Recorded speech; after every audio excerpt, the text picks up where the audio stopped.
In this video, I'm going to show you how to heal from anxious attachment and how realizing that you have an insecure style of attachment, like anxious or avoidant attachment, can actually be a catalyst for massive positive change in your life that you didn't even know was possible. Which I realize off the bat is probably hard to understand, because if you're anything like me, chances are you're probably watching this video a little bit frantic, feeling like your life is either in the process of falling apart or has just fallen apart. If that's you right now, let me say, I understand. I have personally tanked a couple of, at least, relationships based on being anxiously attached and not realizing it, and only when I, in a panic at the demise of this relationship that I really cared about, did I discover these things in the first place and use them and understand what even was going on in my own mind. And that became the pathway to my own healing, and then also understanding that so many other things in my life were held back by the same source that was causing that anxious attachment in the first place. One of the things that I firmly believe is that anxious attachment is not in and of itself a problem. It is a symptom. And if you treat it like a problem that needs to be compensated for, really at best you're just putting a band-aid on things, and you're artificially trying to compensate for what is really the underlying theme that's kind of causing not only problems in your relationships, but problems in your life in general. And so today we're going to talk about why that is and what you can do to begin to heal not only your anxious attachment, but that deeper, darker driving force that is actually causing a lot of problems in your day-to-day life. So just to briefly recap, let's talk about what attachment styles are in the first place. They are basically a way that we as an individual engage in the world and attach to people, primarily romantically, but also platonically, friendships, family, whatever. Generally going to be one of three categories: either secure, which means, you know, you're pretty confident and calm in this relationship, you're not worried all the time, you just feel like things are going pretty smooth. Anxious, which means you tend to be a little bit more on the side of wanting confirmation all the time, or worrying if the other person might find somebody else more attractive, or worrying that you're not doing good enough, trying to people please. You're kind of the person who's going to text back pretty immediately. Or avoidant, which are the people who tend to be uncomfortable when things get too close. They like to have their space. They might be, they might seem a little bit colder outside, a little bit more withdrawn, and you can technically bounce back and forth, and there are like a couple other categories as well, but most people are going to fall into one of these things, so we're going to stick with this for this video. So why are we not all secure, right? Why does this happen in the first place? Well, like so many other things in life, it comes down to our childhoods and how we first formed relationships and the stories we began to tell ourselves about, if I am really nice and do these things, mom and dad will take care of me, or I can't trust mom and dad, they're not going to take care of me, so I have to fend for myself. That person might grow up to be quite a lot more avoidant than the person who felt like if I meet all of mom and dad's needs, make them really happy, and I'm always making everybody laugh, then they'll love me. That might make you more anxious. But what we have to look at is that the problems then are not just the attachment style. The attachment style is a symptom, once again, of those inner wounds, right? Those things from our childhood that we have this story running on autopilot says, I have to be this way in a relationship. So if you've just learned about attachment styles and you kind of feel like your whole world is crumbling, because that tends to be what's going on when people research attachment styles. Most people don't do it for fun. They do it kind of panicked, like, my relationship's falling apart, please help. So if that's the situation you're in right now, it might be very challenging. It'll probably be extremely difficult.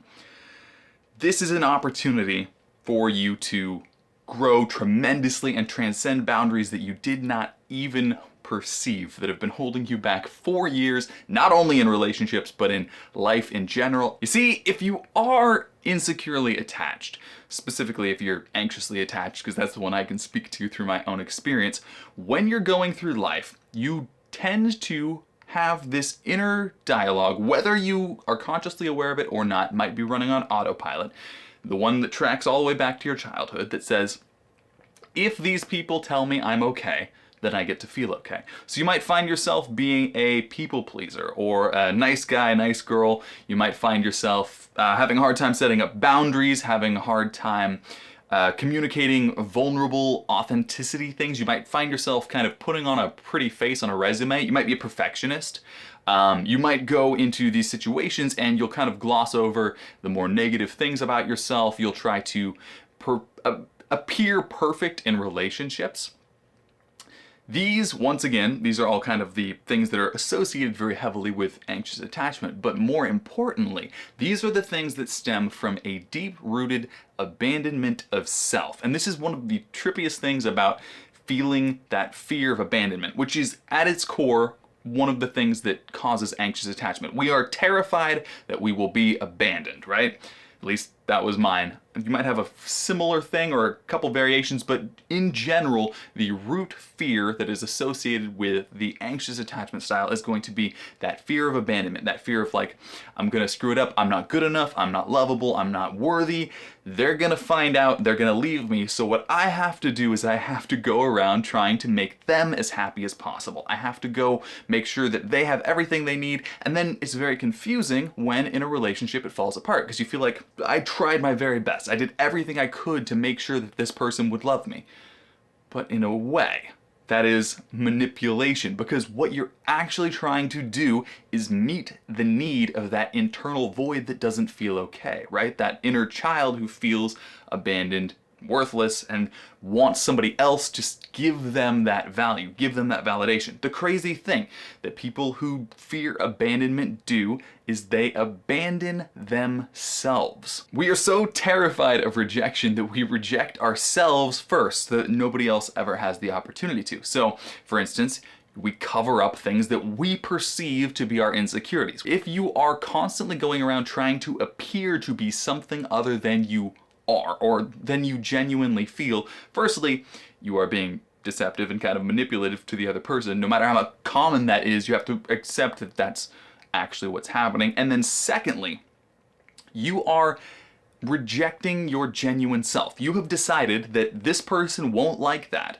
I'm going to reject that element of my personality, get rid of it, pretend it doesn't exist, so that I can get their approval. You have repeated, it's not really your fault, these are things that are hardwired into us as kids, so they can become very challenging until we become aware of the patterns. But you have repeated that pattern once more that says, I'm going to reject myself in favor of what this person thinks of me. If this person approves of me, then I get to feel good in here and it's great. So I really, really want that. So I'm going to do everything I can to cover up my perceived insecurities and make my perceived self, make what they see into the perfect reflection of what I think they want. You always go out to eat where they want. You always try to remain in contact with them as much as possible. You try to make them happy. You try to give them whatever they need. Not even what they necessarily need, but what you think they might need. You try to solve all their problems because the inner monologue, at least in my case, has been things like, if I can fix this person, if I can give them what exactly they need, then I'll become indispensable, then they'll stay with me.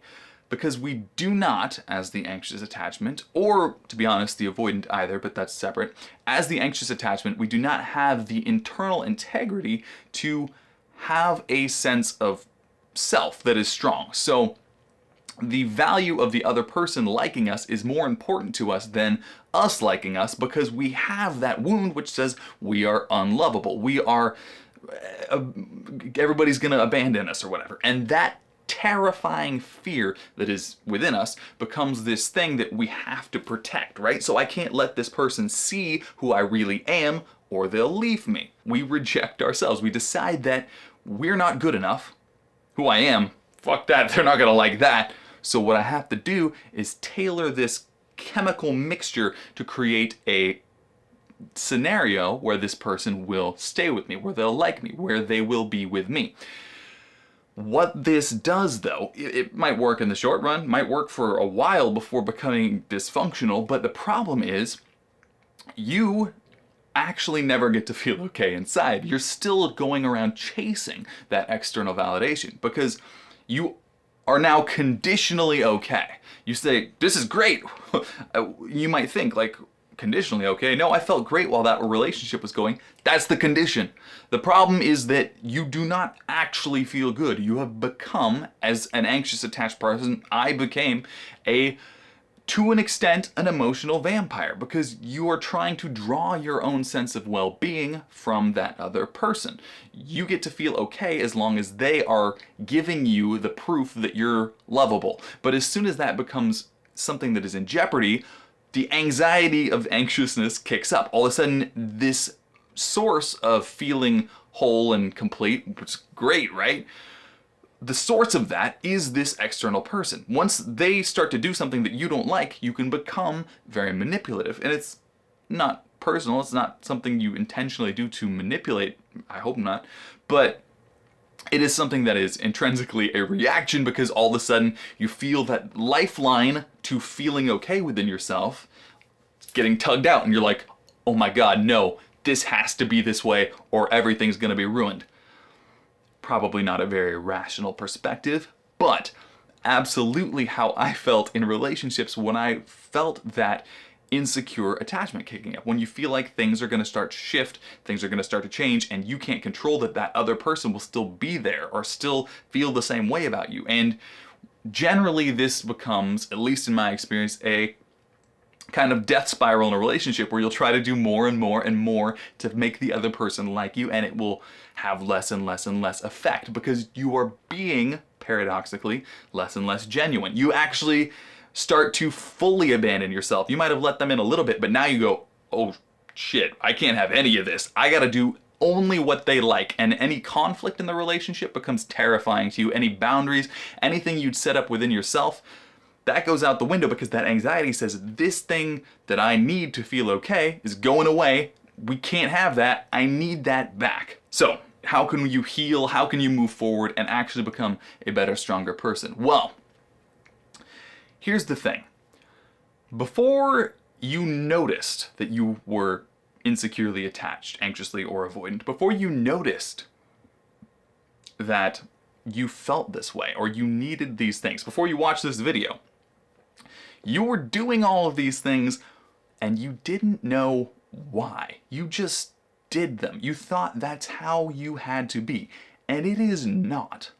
It is challenging to change. It is a system that is hardwired into us from the time when we're children. Those are things that have happened years and years ago that have ripples that go through not only our relationships, but our life. Because that same sense of I'm not good in here and I need this to be a certain way for me to be okay becomes the way we live our lives. All of a sudden, we become people pleasers not only in relationships, but just in life. We have a really hard time saying no. We have a hard time setting boundaries. We have a hard time standing up for ourselves. We might even have a hard time feeling any sort of self-confidence. We might feel very low self-worth. Why? None of these things are intrinsically true. You and I, everybody on earth is like inherently worthy for being alive in the first place. The idea that somebody could be more worthy than anybody else, it's kind of silly. Like, would you say a dog is more worthy than another dog? It's such a strange concept, but that hardwired fear of abandonment or not getting our needs met as a child is so visceral because when we experience it, we're like 2 or 3 years old and the world is pretty terrifying, right? So it gets filtered through that lens. We become traumatized to some degree. Might not even have to be something that was super significant, but we become wounded as a child to the degree that we now repeat these patterns because we think that because I had to be this way as a little 3-year-old for mom and dad to love me, now I have to do these things for everybody else to love me. So your mom and dad liked it when you were perfect. You probably decided, well, I'll just never make any mistakes. I'll never let anybody see me not be perfect. Sounds great. And then you're a crippling perfectionist for 30 years. Or you decide that, well, mom and dad are kind of off. I don't really know what they're up to. They're not taking very good care of me. I guess I'll have to take care of me and not really trust them. And then you push people away your whole life because you've internalized the pattern that you cannot trust people or they'll let you down. That is not necessarily true, and it still abandons who you actually are. The avoidant, you could say, maybe has a slightly stronger sense of self, but their sense of self is a protector. It's not necessarily genuine. It's a fear-based sense of self, where they think, I have to be this way. The avoidant is also, the anxious is also fear-based, but it's a fear of, I need this or I won't be good.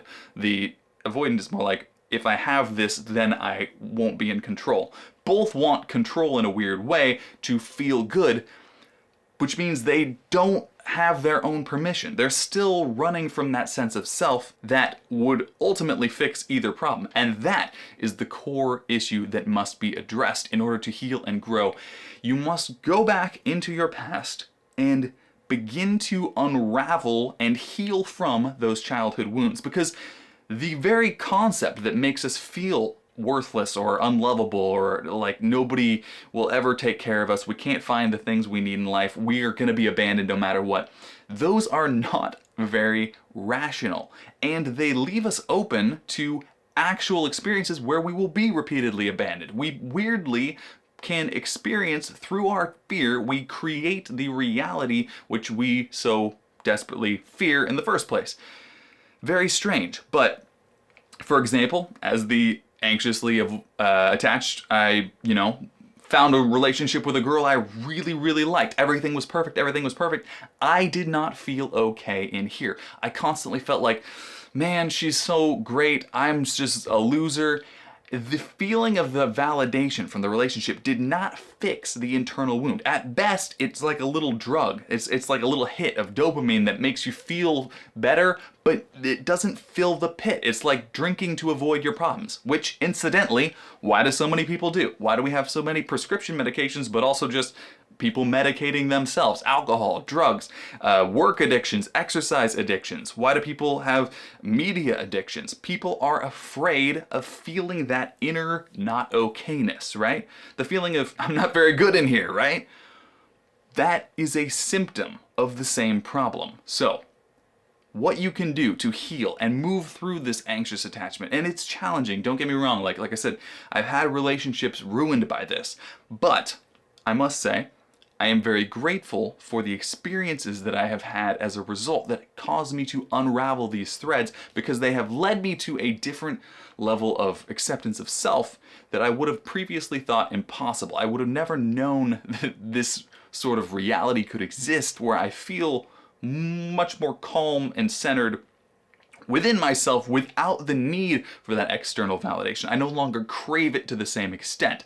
Now, you can still slip back into old patterns if you're not careful, but you can begin the process of healing. It can absolutely be done. You can move yourself not only from anxious or avoidant to a secure attachment, but also, more importantly, like we say, those are a symptom, right? So it's much more important that you can heal that core wound, because it's not only in relationships, but that feeling of unworthiness or not being good enough can correlate with crippling lack of confidence, ultimately living a life in terror of anything going wrong, or might present itself in not being able to let anybody be confrontational with you. You wither under confrontation because you don't feel like you're calm within here.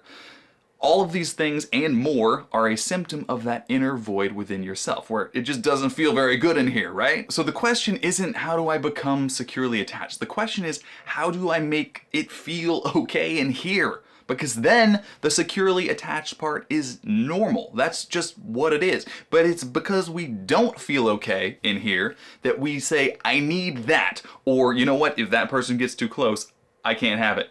Those are both symptoms of us projecting our internal not okayness onto the world and saying, you know what, that's the problem.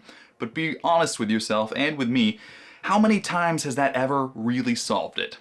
For me, it's 0. At best, it's been a slight band-aid fix that lasted for a couple months.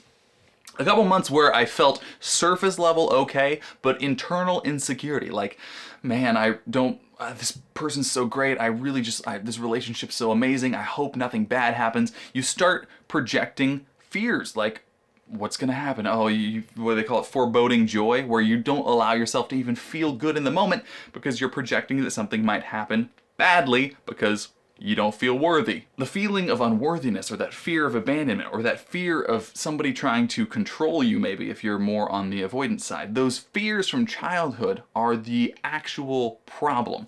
So how do you actually begin to heal? How do you develop that inner well-being? You must dive into yourself, which for many people is terrifying. They often hate themselves, right?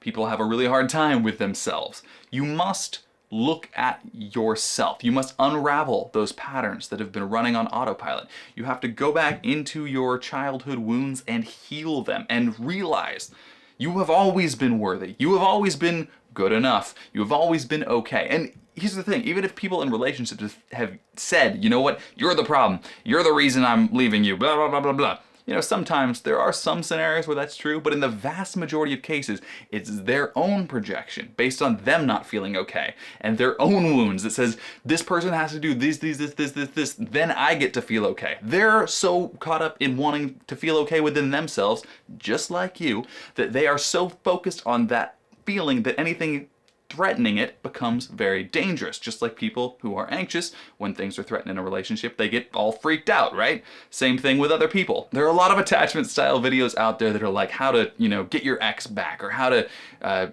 do this to get them to come back, or love you or stay with you or whatever. What you need to realize, now, I'm not against that. I hope for your sake that you are able to work it out and your relationship flourishes. But what you must realize is that at best, those are going to be another band-aid, and they will never fix the root issue until you can look within yourself and begin that healing journey. And how do you do that? Well, you have to heal the inner child. You must go back and let go of those energies that are trapped within you. You have to free yourself up to be different, to see things not so personally. It's not that everybody's going to abandon you. The idea that you are inherently worthless is just silly. It might be a deep-seated fear that causes you all kinds of issues. It might be something you've repressed so much that you have issues around it, but you don't even know them. All of that stuff holds us back to such a large degree, to the point where we are unable to fulfill our dreams. We don't have any confidence. We are projecting problems into the world in relationships. We don't see ourselves as being good. We're terrified of rejection. All of these things are the symptoms of the deeper cause. They are all symptoms of those inner wounds which we carry with us throughout our lives until, and this is why it's an opportunity, until we become aware that they are there. And a lot of people go through their life and they never notice. They never find out that that's what was driving their behavior. They never find out that this was the boogeyman they thought existed their whole life. They thought they were worthless, or everybody would leave them. And that was the thing they feared so much that it changed their whole behavior. They said, I can never, I can never be bold and strong in the world. They're gonna see who I really am. I can never be myself. I can never, go chase my dreams or whatever. Like, who am I to do that? All of those internal resistances to things like that say, I'm unlovable. Why would they ever stay with me? I have to make them happy. If I don't do everything I can, if I'm just myself, if I'm just a real person with them, they're never gonna like that. Those patterns have a tremendous negative implication for our life. And the blessing in disguise that is discovering you have one of these attachment styles, or finding out about this stuff in the first place, the huge blessing is that now you can actually do something about it. You are not doomed to spending the next 50 years of your life repeating the same pattern over and over with no freaking clue why you're doing it and being miserable. You have the ability now to heal those wounds, to dive deep, do some inner work. Might be challenging, but it's possible. It can be done. To develop a powerful core sense of self, to become securely attached, where you feel okay in here. So now you love being around other people who also feel okay within themselves. It's not about you complete me, you complete me. No, you are complete. So should the other person be. Then there's not that neediness. There's not that running away. There's the genuine intention to be honest with the other person, not to be a perfect ideal that is hiding the flawed individual. No, to say, this is who I am. Imagine how much more amazing that could be when you don't have the illusion, you don't have the putting people on a pedestal, and you don't have the connection to this ideal and you're afraid of being judged or left or rejected. Being okay enough within yourself and the other person also being okay enough within themselves to come together and say, I don't need you to fix my life, but we can build a great one together as partners, not dependent on one another, but together, working together, genuinely. That'd be pretty cool, right? And that leaves you with one question, right? How do I actually do that? Sounds pretty good. Where do I start? What you need to do next is begin the process of healing that inner child. Check out this video right here where I talk more about inner child wounds, where they come from, how they form, and how you can begin that process of healing those patterns that we repeat that tell us we're not good enough or we need to be a certain way. Check that out. Thank you so much for watching. We'll see you next time.